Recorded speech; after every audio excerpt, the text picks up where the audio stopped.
Comes the other way, steps for three and hit it. Jason Lawheads gives the Spartans a 5-4 lead. Back comes Illyria up top on the inbound. Flips it left side to Lawhead. He'll launch another three and hit it. Jason Lawhead with an NBA three on that one. Gives it deep in the corner to Lawhead for three, and he hit another one. Lawhead with 9 3-pointers. Hey, everybody. Welcome. Well, hey, nobody is what I should say. Hey, nobody. Welcome to Lawheads Court Live, Thursday, February 8th, I think it is. Or February. Did I just say February 8th? Dude, getting old, bro. February 8th. January 8th. I want January to be done so fast. But no. Actually, I don't. I love January. I didn't love it when I lived on the north coast of Ohio on Lake Erie for as many years as I did. Loved it as a kid. When you're a kid, I think every kid should be raised in that climate. I see these kids out here. They don't appreciate anything. It's unbelievable. I mean, there's always good kids. Don't get me wrong. But collectives of kids, if they're not just, flying around on an e-bike with no regard for safety or anything and just expecting adults to get out of their way. My parents just get out of the way. So, mom, dad, everybody else just act like my parents who's given me an e-bike at 10 to just fly all over time. These things are fast, too. It'd be one thing if they were slow. If they were slow and they cut you off, as a driver, you can at least get ready to be like, okay, that thing's only 15 miles. At least I can start applying a slow brake. If this idiot is, what's he going to do? Is he going to come across in front of me, which they do all the time, or whatever. But at least they zip in front of you. You have to slam on the brakes. And sorry, mom and dad, but if your kid's flying around at a speed, and I'm looking, first thing I'm doing when I see that, first thing I'm doing is letting off the gas. Second thing I'm doing is looking in my rear view to see if there's going to be a box truck going into my back. Because guess what? Your kid's getting hit before I go into surgery. All right? So at the end of the day, I don't care what your Johnny's going across my windshield and probably into the front of that box truck. And I'll get a lawyer and deal with it later. Okay? I'd rather get a lawyer, deal with that, and still have my spine. So it's incredible. I always believed kids should grow up in that climate. Grow up in a nice, cold climate, go to school in it, get up when it's 16 degrees. Hey, you get off of school for it.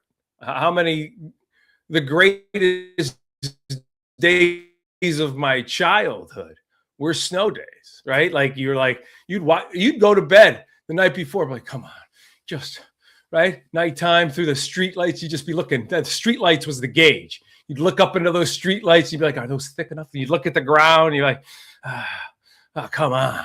And I would go home. The only thing I ever prayed for as a kid, I grew up Catholic, but we were Catholic light. And I was like as light as it gets. I was just like, I already knew.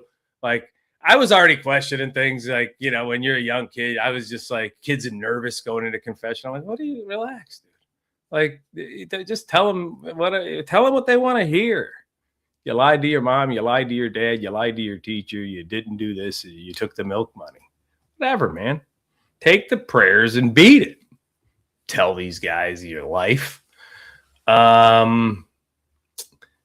So back to just the idea of growing up in that just January, February. But during that, I was a basketball kid. So the winters for me went by real quick. My dad was a high school basketball coach for his whole life, my basically whole life. I mean, I was a ball boy, a player, and an assistant coach for my dad. One of the coolest things I got to experience is my dad's 300th win. I was like a manager ball boy on the team. in, almost junior high, around junior high. By the time he won his 400th game, I was a junior on the team. By the time he won his 500th game, I was like 23 or something, 22, 23, and I was an assistant coach on the staff for him. It was awesome. What a great childhood. Cold weather, you go out, get bundled up. And then summers in Ohio were awesome. They were awesome as a kid. So every kid, I think, should have to experience that. I think the more and more I see that dynamic, the more I look at it. I don't have kids. I'm not in that pool. God bless everybody that has kids and is still having kids.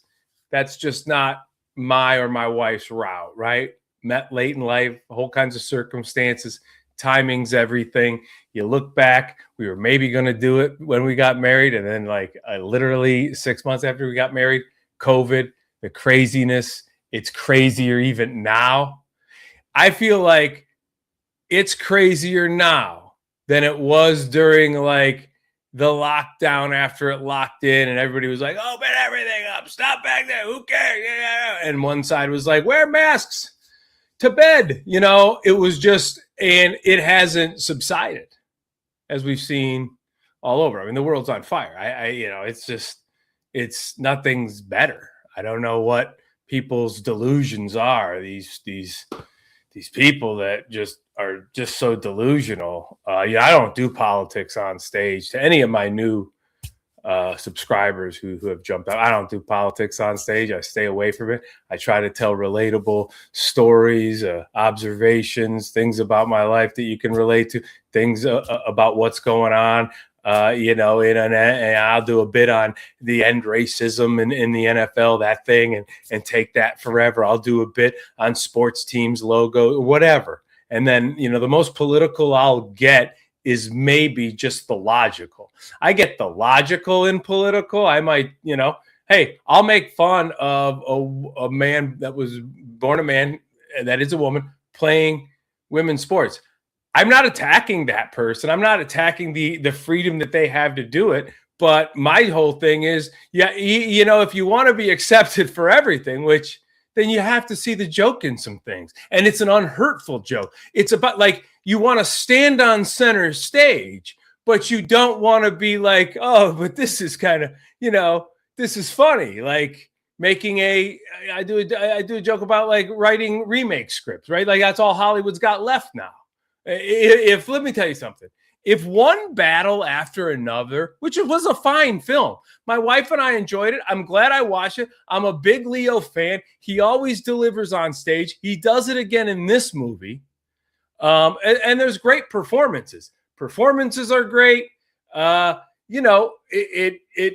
gets to and from the end without But I mean, it's not a great script. It's not an incredible ending. It's not a whole lot of, I think they wasted a lot of moments with Sean Penn's character, Lockjaw, and just keeping him in such a, kind of a box as that character. Incredible job. But I would have liked to seen him. There was a moment where he was about to lose who he was or once or twice, but he never really got there. He always stayed that dominant. And I would have liked to seen him unravel a little bit more because Penn is incredible. I mean, the cast is incredible. And would I watch it again? Maybe I would watch it if I picked it up, turned it on. It was in the first 20 minutes or whatever, and I was sitting and relaxed. Maybe. But it's not a movie I would ever say I would watch again. I probably won't. And so the fact that that's the best picture in the Golden Globes, and if that's going to be nominated, if that's where the motion picture industry is, and I'm on a tangent right now, if that's where the motion picture industry is, it's in trouble. It's 1 foot in the grave. I mean, I can't see that being a nominee in past years with what else could have been out there. And Leo delivers. The girl, I forget her name. Oh, man. Pretty young girl. She delivers. Penn could have delivered more. I thought there could have been a moment where he could have been more. And I thought they should have really, if they were going to show that secret society, I think they should have shown that secret society earlier behind the scenes as a second storyline, investigating this guy's background. All of a sudden, we're surprised that he's just in Tony Gold's office and hey, great. And then you think he's just going to get like some assignment, but he's like being recruited for this, world of white supremacy running it. Which a lot of people are butthurt over, oh God, that's why they didn't like the movie. They feel offended. It's like, why? You feel offended that's probably way more likely than a pizza parlor molesting kids? Like, the fact is if I'm a conspiracy theorist, most of those people that are hurt about, oh yeah, they're tricked. Oh, I don't like that. Just such a woke. It's a woke story. It's producing, it's rage bait, whatever. If that's your take on watching something like that, and you call yourself a conspiracy theorist, you're not really a conspiracy theorist if you can't really look at all the different conspiracies that are probably out there. If I was a conspiracy theorist, which I'm not, but if I was, I would gander that Trump's been the plan all along, a second term. I would to gander that they all rigged, including Trump rigged the 2020 election. And then they knew, like, hey, listen, we'll rig it. We'll make sure that you lose in court every time. You just keep saying you're winning. We love that Roy Cohn shit. Dude, the minute we found out, the minute all of our investigators and people that vetted you when you started running, the minute we found out who the Roy Cohn really was and what he really taught you, we love that shit. You lose. Old man Biden wins, right? We'll have Biden win. The country will get back right away. Everything will be great. But then inflation will never go down. We're going to prance this old, casket walking around, this dead guy. Everybody's going to get pissed about that. You're going to just keep rallying, keep throwing rallies. You're going to keep lies, keep saying it all. You just keep doing the Roy Cohn. I won. And then we'll put you back in. We'll set the world on fire. We'll go get all the oil reserves, because even though you said you would never do that and you would put America first, they won't care. They'll love it. Send a stupid idiot like Pete Hegseth out to be like, F up, F around, F. Like, yeah, man, we're cool now. We're cool. Fucking stupid. So anyway, I don't even know how I got on that tangent, but nobody's chiming in with any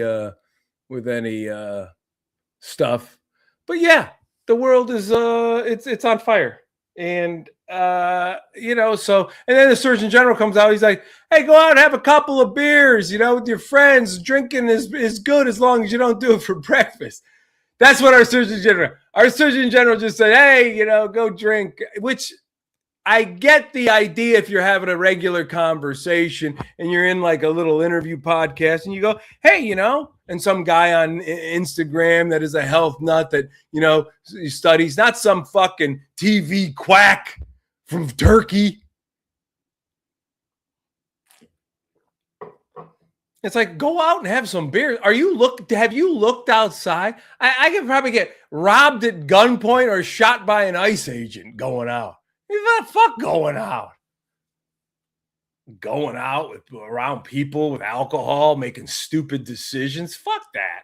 You know what? Comedy clubs are the last bastion of a good place to go out and have some alcohol, or like a bowling alley type of thing. You go to one of these Lucky Strikes, whatever they are, something where you're having a group, you're being entertained, you're either, doing that, you're having a couple of stuff, but like to go, I tell you what, the more and more, I'll go to like a few lounges around here to watch some sports, but these big sports bars, I wouldn't set foot in these big sports bars when there's a big sports game going on. I used to when I was young. Yeah, that was fine. Whatever. You see a fight. I wasn't much of a fighter trying to get in fights. I mean, some guys knew that their ladies were looking at me, and I've gotten into a few grapples in my young day. There's been a few things that have gone out to the parking lot, but I never really worried about that. Today, whatever, like First off, I'm at the age, there's no need for me to be in like a sports bar.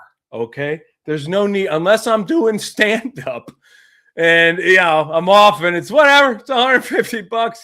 That's where it's at. Then I'll be in a sports bar, but that's it. Go out. Yeah. Go out and get robbed. Go out and, get my car stolen or broken into and then I'll get shot by an ICE agent. Get out of here. I'm not going out having a few beers. I got friends. Listen, I'm trying to get less. I'm unpacking friends. That's what you do as you get older. You unpack friends. It's like, oh man, social. It's like, listen, you're not getting any of these kids off of their phone. Even if you get them to go out to have a couple of beers. Yeah, check out this TikTok. Out of here. Bunch of idiots. But that's my ramble. So that's my opening ramble. I don't even know. I was talking about, making fun of it all, right? Like I went off on tangents when I was talking about the right or the left. Basically, at the end of the day, the only difference right now between the right and the left is when the left says something about anything that they want to talk about, any big high horse or platform they want to get on. When they say what they say, you look at them and you're like, what the fuck are you talking about? And when the right, especially the Trump right, when they say anything that they're on their high horse about or their platform, you're like, what the fuck are you talking about? That's it. Those are the differences. One reaction to another. So that's where we are. We're fighting over what the fuck are you talking about against what the fuck are you talking about? It was good while it lasted. Thank God I'm on the other side of 53 and I don't have any kids. I would worry. Like, God love the people with the kids and everything. And I'm not bad. Like, listen, if I will ever have a regret, I'm here to admit it. It's not a regret. I've been able to kind of compartmentalize and read a little bit and do some stuff about regret. Because way before I even wanted kids, I battled regret. My first regret was starting stand-up so late, even after I got into stand-up. So I let that hyperventilate me underneath. Inside, I wasn't showing it.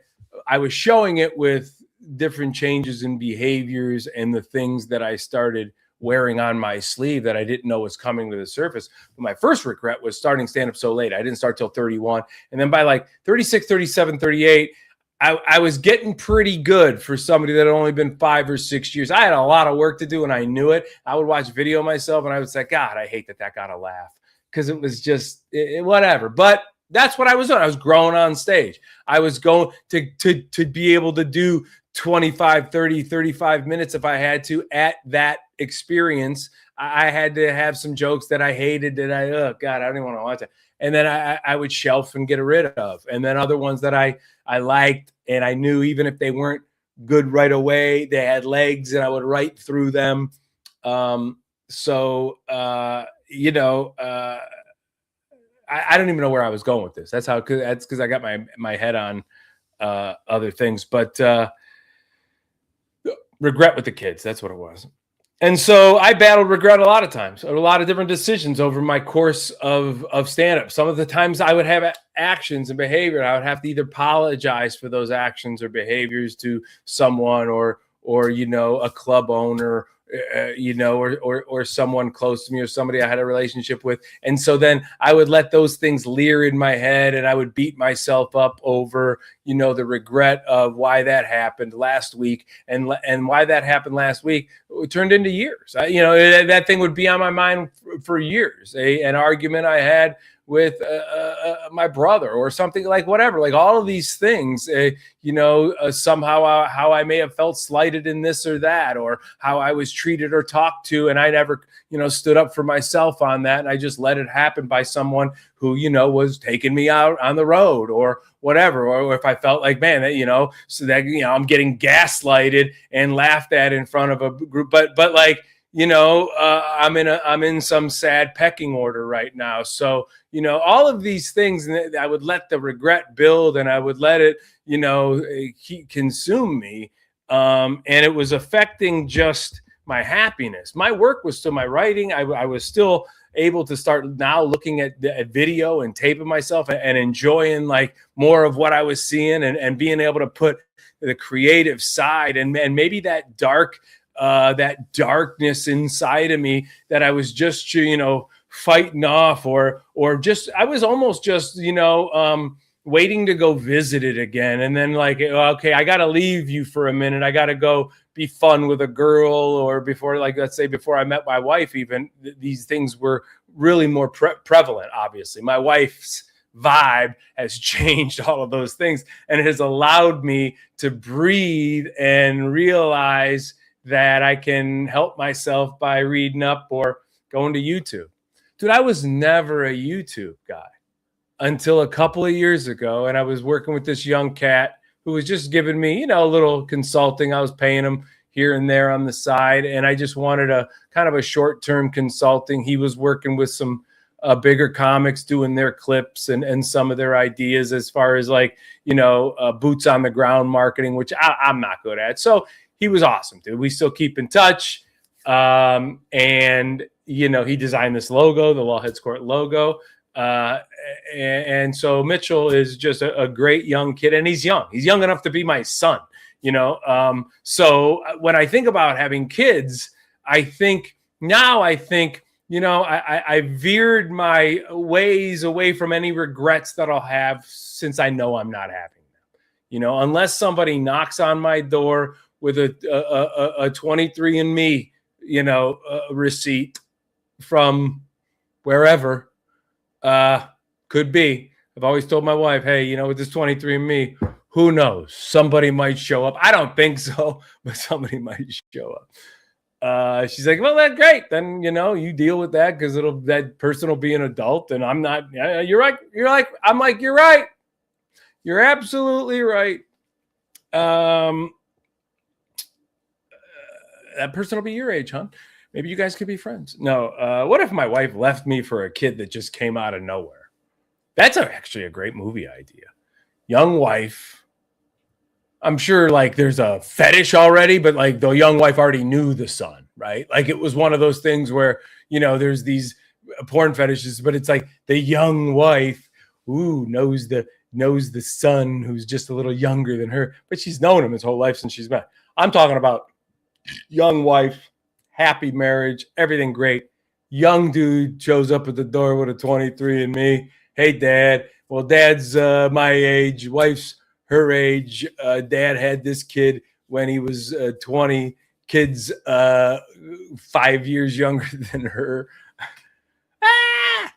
I'm 15 years older. The kid's 5 years younger. Let the games begin. Maybe that's just or probably not a movie.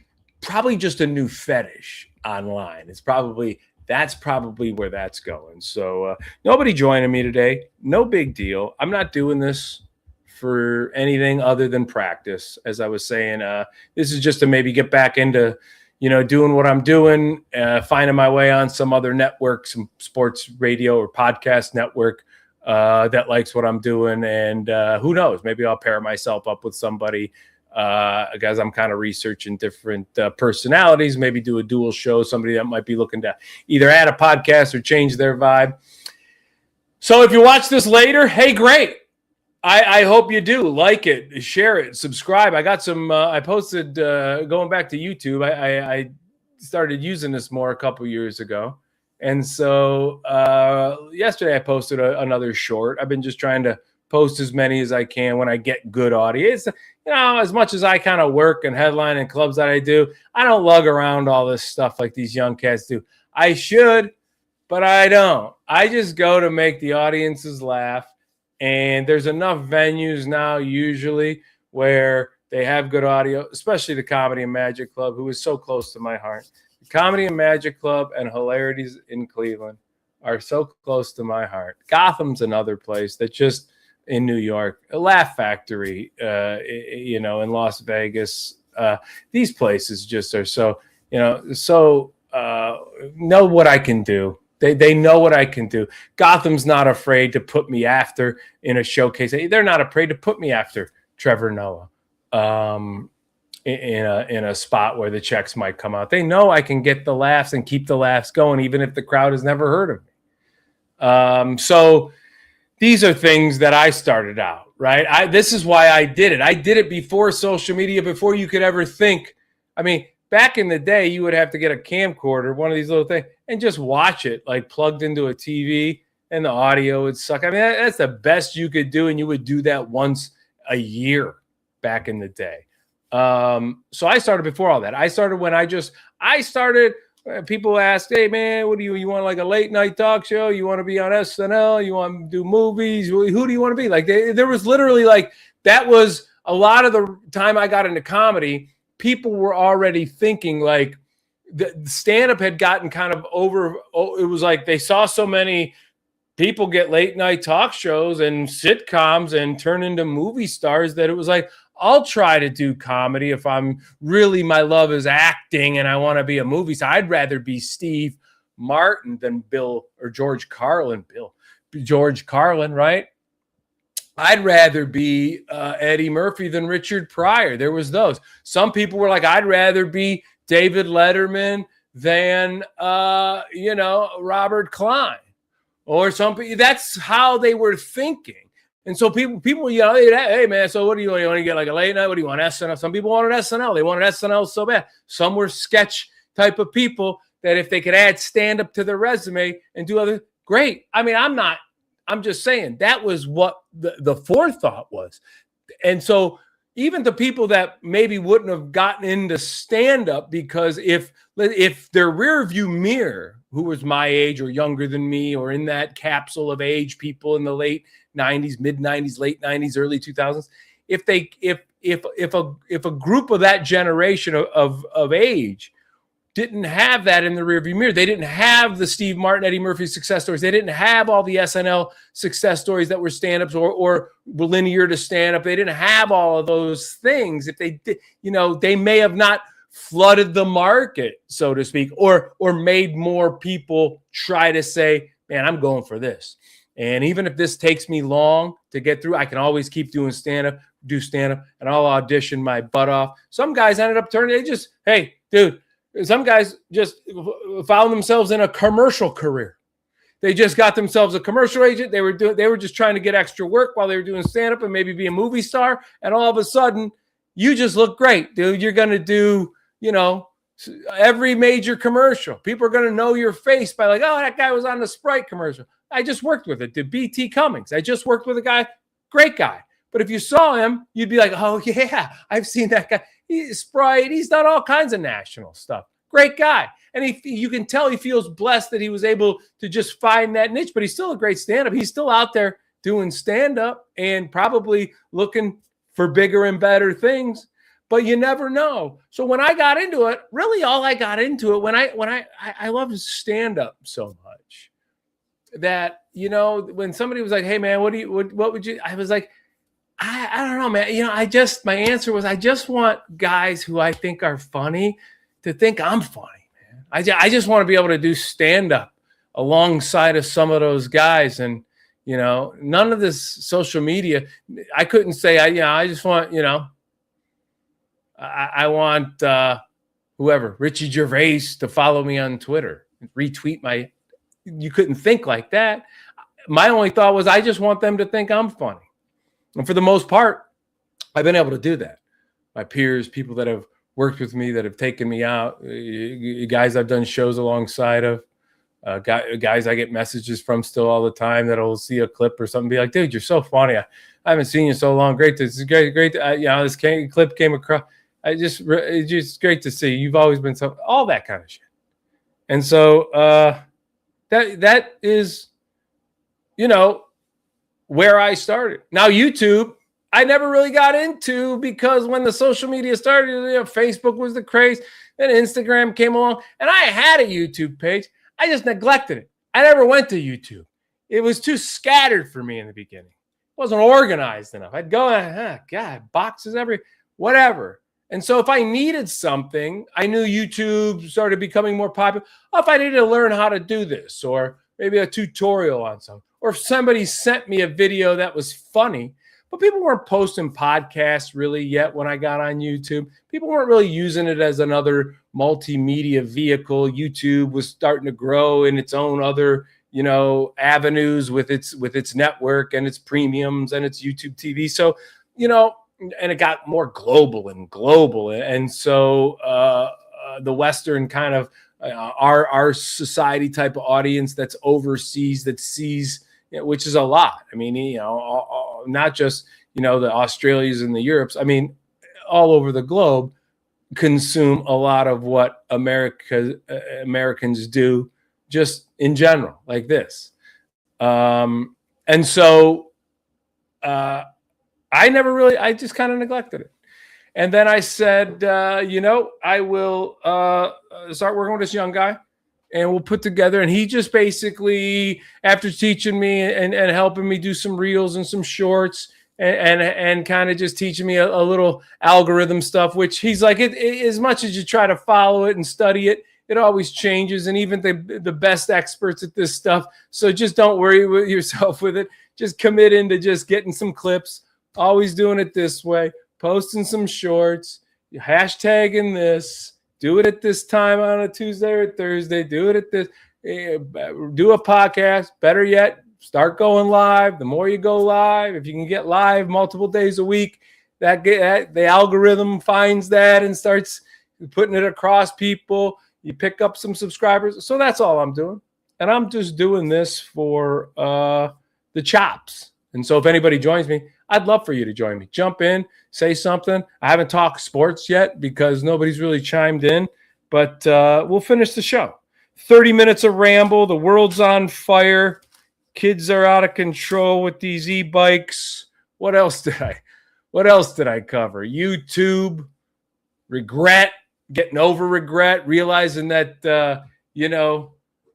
just so many tangents. I was just off on tangents today because I didn't come prepared other than the sports stuff. And I said, I'll just do a little monologue up front about the e-bikes, because I just had this video kind of not go viral, but for me, it did really well on shorts. And I picked up a lot of subscribers.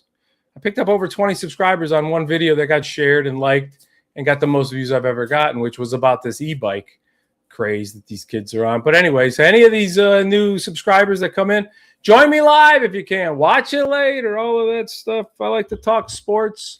I'll talk a little bit of other stuff that's out there in the news in the world. Try not to get too political, although I'm not afraid to straddle the political line and tell you what I think from a logical standpoint. I'm not going to tell you what I think from a Republican standpoint or a Democrat standpoint for the most part. I might punch towards the extreme right more. But if that hurts your feelings, then don't watch. But I don't really straddle that. I don't talk about that in my stand-up act at all because it's not worth it. I think people go to see stand-up to get away from that. I don't mind giving you my point of view on social media because I think more people spend their time there. I think that the political unrest and the upheaval exists more on threads than it does out in the open. I mean, it's more prevalent now out in the open. There's no doubt. But I still think it's, it's a blowout when it comes to really the visceral disconnect between people. I think it's more on the Facebooks and the Twitters. And these are the guys, giving the government millions and millions of dollars to deregulate and let them just, whatever, put up misinformation. Who cares? Stalk people until, they get killed. Whatever, Uber, Lyft, they do it to their drivers, but in just a different way. They just beat them down. And it's sad, it's sad. And yeah, I just said, I'm talking. Here we go. Job openings in the NFL. And there's 8 of them now because Miami's coach got fired. And so you've got 8 teams. Baltimore, Miami, Cleveland, Vegas, Tennessee, the Cardinals, the Giants. And who am I missing? Tennessee, I've already said Giants, and I'm missing somebody. Atlanta. So there we go. 1, 2, 3, 4, 5, 6, 7, 8. Giants in Atlanta. And it's interesting because obviously it's interesting because I think if you were to look at the most attractive job, it's easily to say Baltimore. You would easily say Baltimore has the most attractive job. And if you were to look at all the coaches that are available that got fired, John Harbaugh is the most attractive guy. But I don't know if the firings will stay just there just yet. Good chance they will. If you're betting on Kalshi, maybe you could bet that there isn't going to be 9 job openings by next week. But I think if Sean McDermott doesn't go to Jacksonville and win that game, there's a good chance Buffalo would fire him. Because that would feel like the window was slammed down on a whole fan base's fingers.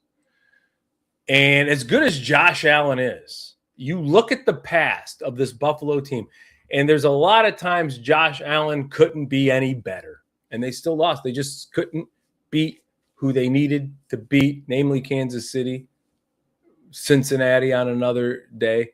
They just couldn't do it.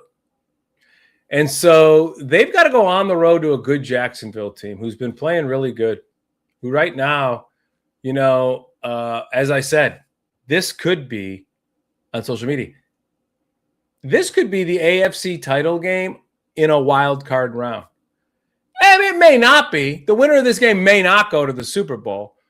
But the winner of this game, to me, tells me we've got a team for real. Because if Buffalo goes in there and is able to knock Jacksonville off and look like the team that is going to push the window all the way open and take a fan base's hand and pull them through it, they've got to win this game, obviously. Got to win a lot more, but they've got to win this game. And even if they win it in a fashion that isn't the way they want to win, even better maybe. Maybe you go win 16-13. Their defense is one of the top-rated defenses. Their offense has been kind of, I won't say has taken as major step backs as like Kansas City's did in that year that they were finally beat like a drum in the Super Bowl. But I think Buffalo's offense has taken a step back, especially against some good defenses, even against the Browns. They beat the Browns 23-20, I think was the final. But they scored their 20th point, and the Browns had a great. The Browns game against Buffalo shows you how great of a coach Jim Schwartz is. Because Jim Schwartz said this. He said, look, we are going to let the running game beat us. It's already a bit of our weakness, and we're going to try to clog up the line of scrimmage the best we can. But we're not going to let Josh Allen and the running game beat us. The running game will get its due, and we're going to have to live with that. And as long as we can keep Josh Allen from just maybe hitting a guy from play action for 16 across the sideline out of bounds every great while on the first 3 or 4 drives and start getting more and more pressure on him, we'll be okay. And if you look at that Buffalo game, they scored their 20th point. And I think 2 touchdowns early, then 2 field goals. And so the game plan was our front will wear down their front first. So, yeah, we might get exploited in the run game. James Cook went off in the first half. Josh Allen allowed him to play some play action and put up his numbers in the first half. And they were up. But they were up. They had 20 points at the halftime, and that was scored, I think, at about the 9-minute mark. So from the 9-minute mark on, all the way through the second half, in a game where the Browns scraped their way back in too slowly, their just offense is so inept that they couldn't take advantage of that drought that the defense was giving them. 3 points. 3 points in the last 40 minutes of the football game, And Allen was sacked, I think, 5 times total in the game. Big stat here, also going in what I read, Josh Allen on the road this year sacked 22 times. 22 times. Yeah, do the math. That's almost 3 times a game. They did 8 road games. 3 times a game almost. So if Jacksonville gets to Allen, if they get to Allen in that pass rush, it could be a long day for Buffalo because the offense hasn't been electric enough against good teams. You saw it against Philadelphia 13-12. You saw it against the Browns against whatever that score was when I just said 3 points in the last 30 minutes. Yeah, they won the last week, of course, against a terrible team, but they're not playing any more terrible teams. Okay, they're not playing any more terrible teams, and they will be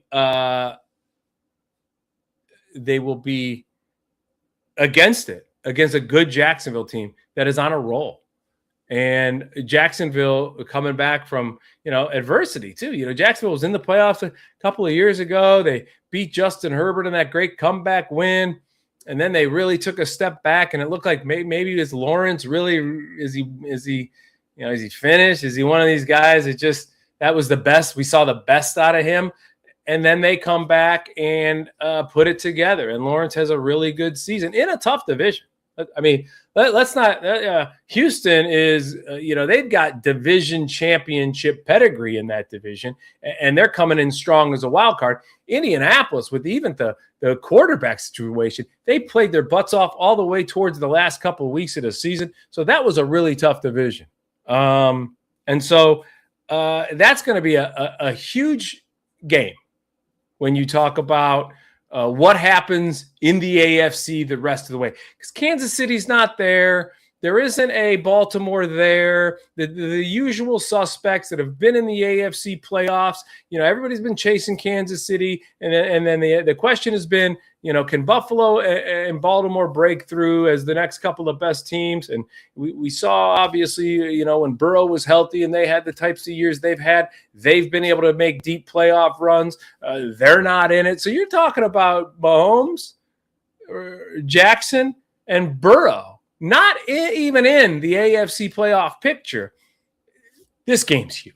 I mean, for all the marbles in the AFC, as I said, maybe, this game's huge because, yes, Denver has home field. Yes, New England has 13 wins or 14 wins, whatever it is. Yes, the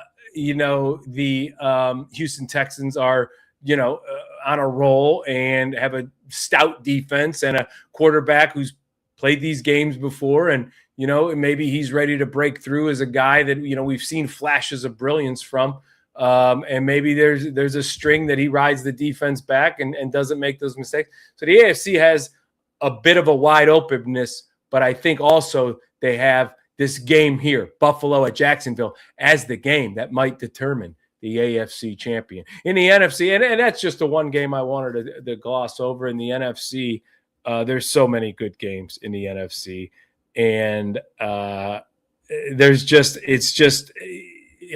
Houston at Pittsburgh. I think Houston wins that game. I just think Pittsburgh has just shown that they're not that good, and I don't expect them to just step up and be some team we really haven't seen all year against the Texans in round one. I mean, maybe I'm wrong. TJ Watt makes some big plays. CJ Stroud could give up the ball in certain situations, and Pittsburgh can steal 1-1 ugly. There's no doubt. I still think Houston wins that game in the end. And so I like, I'm just going to take Buffalo, but I don't love that. I don't love that pick. I'm going to take them because I think the window is now. The window is here, the best opportunity for Buffalo to get it right, and they're going to have to go on the road all the way through, basically, unless somehow they face the 7th seed. But, which is the Chargers. I don't think that's going to happen. Rams Panthers, easy one. I'll take the Rams cheerleaders in that game. You put the Rams cheerleaders on there, and there's also some nice cheerleaders. And then you've got Eagles Niners.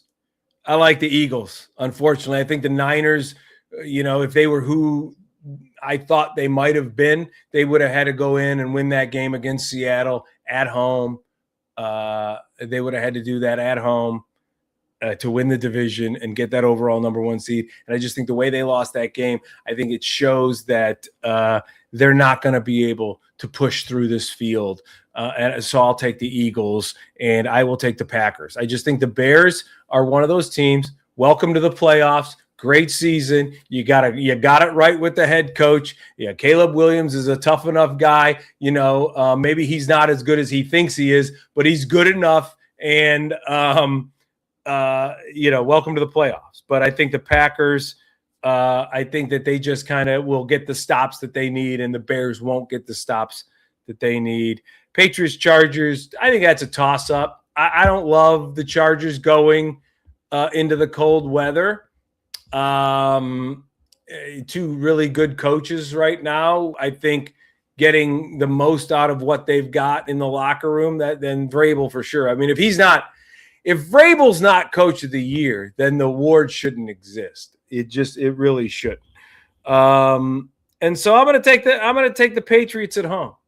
I just don't think Justin Herbert has shown enough to me to be a guy that's going to go in on the road in that weather against a team that's playing that good and that's well coached. And, Drake May will feel real comfortable at home, which he should. And, I think that when you look at it all, I think that the Patriots win that game. So I'm saying Patriots, Bills in the second round, which the NFL would love. I'm saying and then I'm saying Texans and Denver, which that could be an interesting matchup. If an overall one's going to lose the first round between the two, I would say it's probably Denver to Houston. If Pittsburgh wins that game, I don't think Pittsburgh goes into Denver and wins that. But I definitely think that the Texans can go win that game. And let's say the Rams win, which I think they will. I think the Rams at the Seahawks will be probably a really, really good game. I still think the Seahawks have a better chance of beating the Rams than than either of those Steelers or I think the Texans have a pretty good chance of beating the Broncos, I should say. And the Rams have a good chance, but probably a little bit less of a chance to beat the Seahawks the way they're playing at home. But who knows, that week off, it's either really good for you or it's really bad for you. And we're going to see who it's really bad for. In the other bracket, if it's Eagles and Packers, which I think it will be, it'll be in Philadelphia. I think Philadelphia, showing me, I think the first round games will show you a lot more. But if I had to guess from just this jump off point, I would say Philadelphia. I would say Philadelphia right now it's interesting to say they're the defending Super Bowl champions, but they're kind of, I guess, in a way, a bit of a dark horse with the way they've looked just to the eye test and some of the other things. But I think if you go look at their season as a whole, they lost some games. I think they lost to one bad team. They've lost to pretty much all playoff teams or teams that were in that playoff mix, and they beat some pretty good teams as well, especially down the stretch. They've got home field for the first two games, I think. And I think that's why they didn't really care if they got the third seed. The third seed's like, we either have to go to Chicago where good luck stopping us, or we're going to be home to the Packers. And they probably thought there's a better chance the Packers will beat Chicago than Chicago will beat the Packers. And so then we'll have a home game. And I'll tell you what, the biggest thing that might happen in these NFC playoff games is that the Eagles could be hosting the NFC title game against the Rams. I mean, that's plausible. It's very, very plausible. And if the Broncos get knocked out by the Texans, there's a good chance the Texans could be hosting the Bills in the AFC title game. Don't rule out Bills at Texans AFC championship, and don't rule out Rams at Eagles. So I think if there's a a chance that both number ones could go down, it would be Rams taking down the Seahawks, Texans taking down the Broncos, shuffling up who would host home field, depending on who keeps advancing and what seed they are. Green Bay is the only team that would not be able. Green Bay and the Chargers are the only team that would not be able to host home field, no matter how far they got. They would have to be road teams all the way through the playoffs. And the chances that the Bills at 6 would have a home game against 7 Chargers, almost, impossible. And the chance that the 6 49ers would have a home game against the 7 Packers, less impossible, but very unlikely. So, look, it's going to be this is the best weekend the NFL has. It's the best weekend the NFL has. It's just like college basketball's opening weekend Thursday, the first 64. It's still going to be a great tournament. It's always going to be a great tournament, but it's the best they have, and I love this weekend. As I said, Baltimore, the most attractive job. Harbaugh, the most attractive coach. And I think if you were to look at second most attractive jobs, I say this, Miami, the Falcons, obviously that's a winnable division. They had the record that the division winner had. So I think if you were looking, if you were an experienced coach, I think Harbaugh's waiting this one out. I think Harbaugh has taken every call, and I think he's waiting to see if the Bills lose, Sean McDermott, and see if the Bills would have the interest of bringing a guy like him who won a Super Bowl that's just like, hey, man, this window, we can't let it shut. You got to get in over here and fix this thing and win this thing for us. I would see that. If McDermott beats Jacksonville and loses to New England, I think his job could still be on the line. And so McDermott's first 2 weeks, I think his job could be on the line, depending on, if they don't get by Jacksonville, I think he's in real hot water. And I think John Harbaugh's waiting for that to develop and make everybody else wait. Look, John Harbaugh's like, if the Cardinals want to go hire some coordinator, go let him. If the Giants, if the Browns, if Miami, if he wants to go hire somebody, go let him. I'll wait for this and or tell Mark Davis to just give me some time and write a big fat check. And if the last thing I got to settle on is, a historic contract from the Raiders, who cares if I turn it around? So, I mean, that's where he's at. That's where Harbaugh's at. And so I would even say, and I can't believe I'm saying it, Cleveland is a not the worst job out there if you're a guy like Harbaugh. Keeps you in the division where you know everybody. Maybe gives you some revenge on Baltimore. It's a great story. You've got a Super Bowl contending defense. And that's already in place. You're a special teams guy. You go get that buttoned up. Bring in a really good offensive coordinator. Keep Tommy Rees, whatever you think, and build around what quarterbacks you have in the first year. Say, hey, look, we're going to have Sanders, and if Watson can get his butt back out here, we'll have him. And we're going to go draft some linemen and some wide receivers. It's not the worst job. Working for Jimmy Haslam, all of that nonsense, the history. If I was him, I'd wait to see if Buffalo opened. And if Buffalo doesn't open, I don't see anybody else really I don't see anybody else in the playoff picture other than Tomlin.